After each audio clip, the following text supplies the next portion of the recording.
Olá, meus amores, tudo bem com vocês? Estamos aqui para mais um dia de aula e eu quero convidar vocês, minha turminha do segundo ano, para dar aquela velha olhadinha na nossa trilha pedagógica do dia.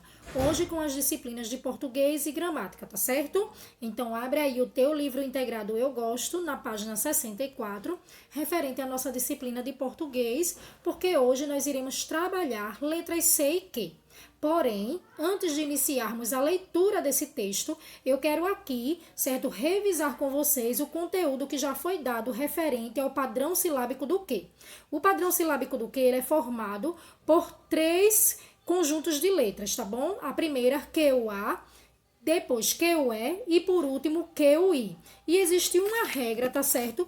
Muito importante. E eu quero que vocês prestem atenção, porque assim vocês vão conseguir realizar as atividades da próxima página. Então, vamos lá. Se depois do QU vier a vogal A, o U, que está dentro desta palavra, ele será pronunciado. Observe, quadro. Quando eu falo a palavra quadro, prestem atenção que eu consigo identificar o U que está dentro dela, tá bom? Quadro. Então, aqui eu consigo perceber cada letra que existe na escrita dessa palavra. E isso acontece porque depois do QU vem a vogal A. Mas existe outra regra. Se depois do QU vier a vogal E ou a vogal I, em muitas palavras o U ele não será pronunciado. Mesmo estando ali escrito, ao pronunciar, certo, as palavras, nós não conseguiremos perceber o U dentro dela. Exemplo, querido. Quando eu pronuncio a palavra querido, observe que eu não consigo identificar o U que está ali presente. A mesma coisa acontece quando eu pronuncio quieto. Quando eu pronuncio a palavra quieto, eu também não consigo observar o U que está ali dentro. E isso acontece por quê? Porque depois do QU vem as vogais E e a vogal I, tá bom? Então preste atenção. Depois do QU, depois que de uma palavra escrita com QU vier a vogal A, o U será pronunciado, certo? Depois do QU, se vier a vogal E ou a vogal I, o U ele não será pronunciado. Então, preste atenção para que vocês consigam, né, responder com clareza a atividade da página 65. Mas antes, vamos agora fazer a leitura do nosso texto. No quintal de casa, tem um pé de abricó. Quem quiser casar comigo vai ter que pedir a minha avó. No alto daquele morro tem uma escada de vidro, por onde sobe meu bem, por onde desce o cupido. Então aqui finalizamos o texto, mas observe que dentro desse texto existem algumas palavras destacadas, elas estão escritas, né, de preto escuro. Então por que será que é isso? Vamos lá entender na nossa página 65. Segundo quesito, copie do texto as palavras destacadas. Então você vai lá no texto pegar as palavras destacadas e colocar de acordo com a coluna. Você vai olhar no texto e ver se a palavra destacada for com CA, ou então ela tiver CA no meio, você vai colocar neste primeiro quadro, com CO no segundo quadro, com CU no terceiro quadro, com QUE no quarto quadro e com QUI no último quadro, ok? Terceiro, leia em voz alta o nome das figuras. Então, você vai aqui ler em voz alta o nome das figuras e na letra A tem assim. Que letra vem sempre depois do quê? Qual é a letra dessas palavras que vem sempre depois da letrinha Q? Então, você vai colocar aqui. Depois, você vai organizar as palavras que você leu nos quadros correspondentes. Exemplo, tá? No primeiro. A letra U não é pronunciada. Lembra que tia falou? Sempre depois do QU vier a vogal E ou a vogal I, o U ele não é pronunciado. E aí você precisa ler essas palavras para saber, para identificar quais dessas palavras eu não consigo perceber na minha pronúncia que tem o U. Então, você vai colocar aqui.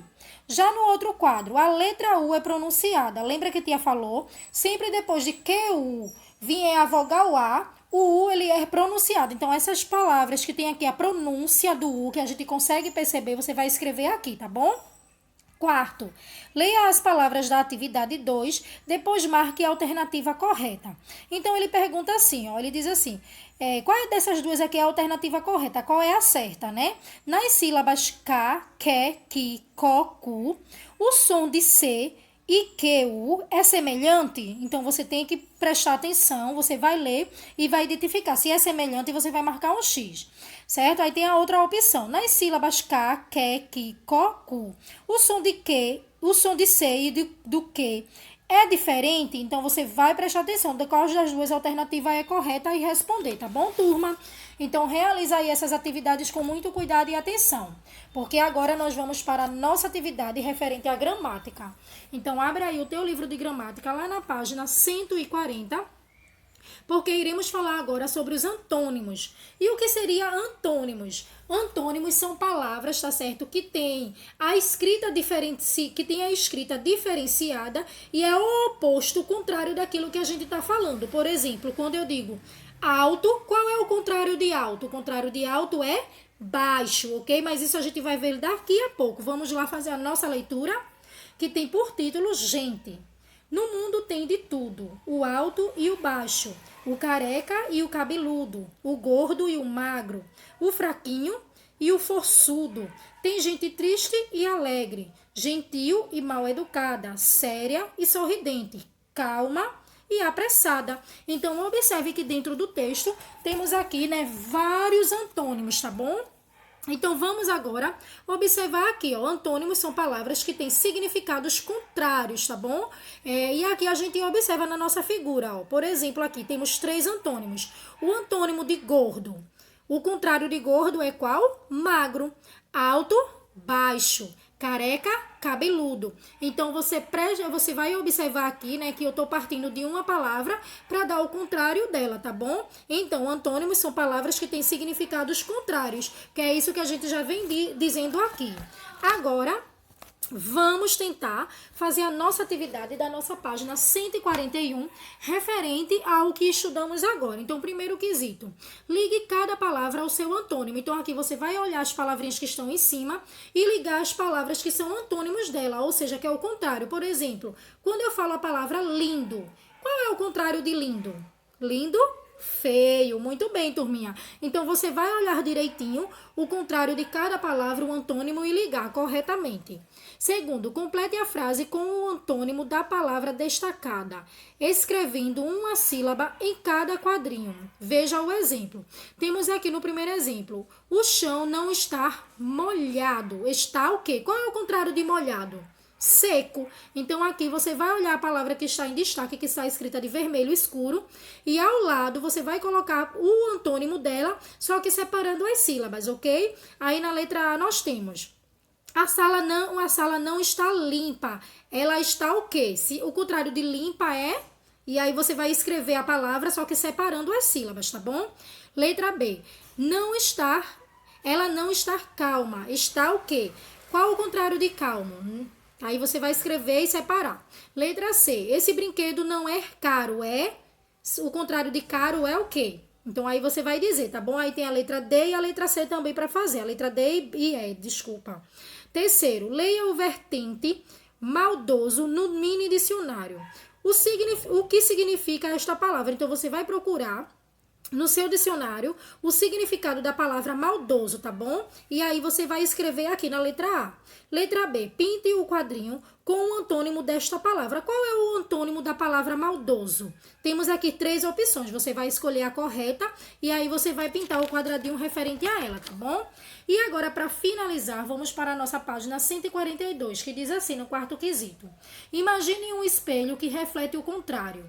Escreva como as figuras são e como o espelho as mostra. Então, temos aqui, ó. No primeiro quadrado, temos aqui um homem, tá certo, que está magro, que está no espelho. E aí, como é que o espelho reflete? O contrário de magro é qual? Então, aí você vai escrever. A panela está limpa. E aí, quando mostra no espelho, ela fica o quê? Então, você aí vai mostrar o contrário de cada um, o antônimo de cada um, olhando e observando, tá certo, aí o espelho, tá bom? Então, ó, realiza suas atividades com muito cuidado, com muita atenção. Não esqueça que Tia ama muito todos vocês, tá bom? Beijos e até a próxima aula.